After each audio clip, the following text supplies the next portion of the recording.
Today I'm going to talk about fad diets. What are fad diets and why don't they work? Hundreds of diets are being promoted at the moment as the best approach to losing weight. Unfortunately, most of these diets involve eliminating foods that contain very important nutrients that we need for our bodies. Some diets even cut out entire food groups. These are fad diets.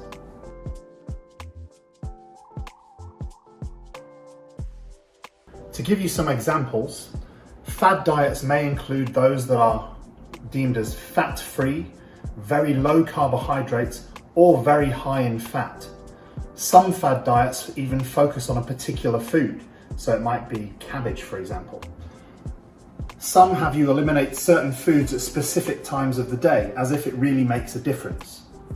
Others allow you certain foods as long as you eat them with other certain foods.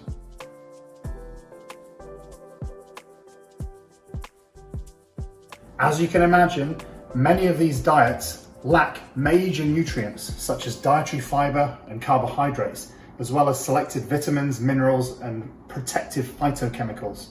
By not receiving the proper amounts of these nutrients, you can develop serious health issues later on in your life.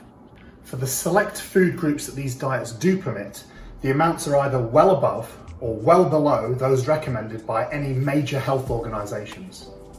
Common claims these diets make include blaming particular hormones for weight gain, suggesting that food can change your body chemistry, or they may just hype up or ban a particular food.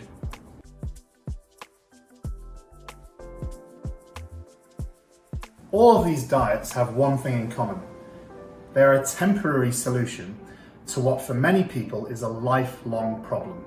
The key word there is temporary, because once the diet has stopped, the lost weight is usually regained quickly, since none of the diets actually teach behavior modification, which is the way that you change how you eat.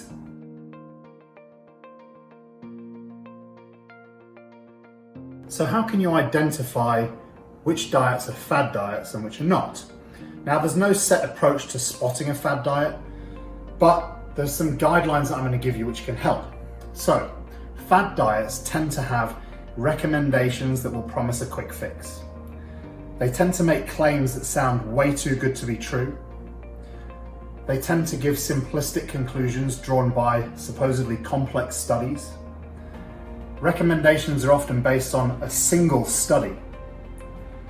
They make dramatic statements that are refuted by reputable scientific organizations. They make lists of good and bad foods, so they demonize foods. Their recommendations are often made to help sell products and based on studies published without any proper peer reviews. The recommendations are also from studies that ignore differences between individuals and groups, which is really important. They also eliminate one or more of the 5 food groups, which are fruit, vegetables, grains, proteins, and dairy. There are certain fitness influencers that also try to make ridiculous claims about losing a certain number of inches or kilos in a very unrealistic amount of time by following a certain protocol, which usually involves some kind of useless product like waist trainer belts, untested supplements, or ridiculous exercise and diet plans. Please do not be fooled by these people. Most of the time, aside from not being qualified in any way, shape, or form, they don't even look the way they portray themselves on their social media accounts, because they love to use Photoshop and fool people. So they play with lighting, angles, they suck their stomachs in and then they relax them, all of these little tricks. What is still the best method to lose weight and keep it off is exercising regularly and eating a variety of foods with moderate portions, sensible, sustainable ways of living. Be consistent and make sure that you can sustain what you're doing for the long term.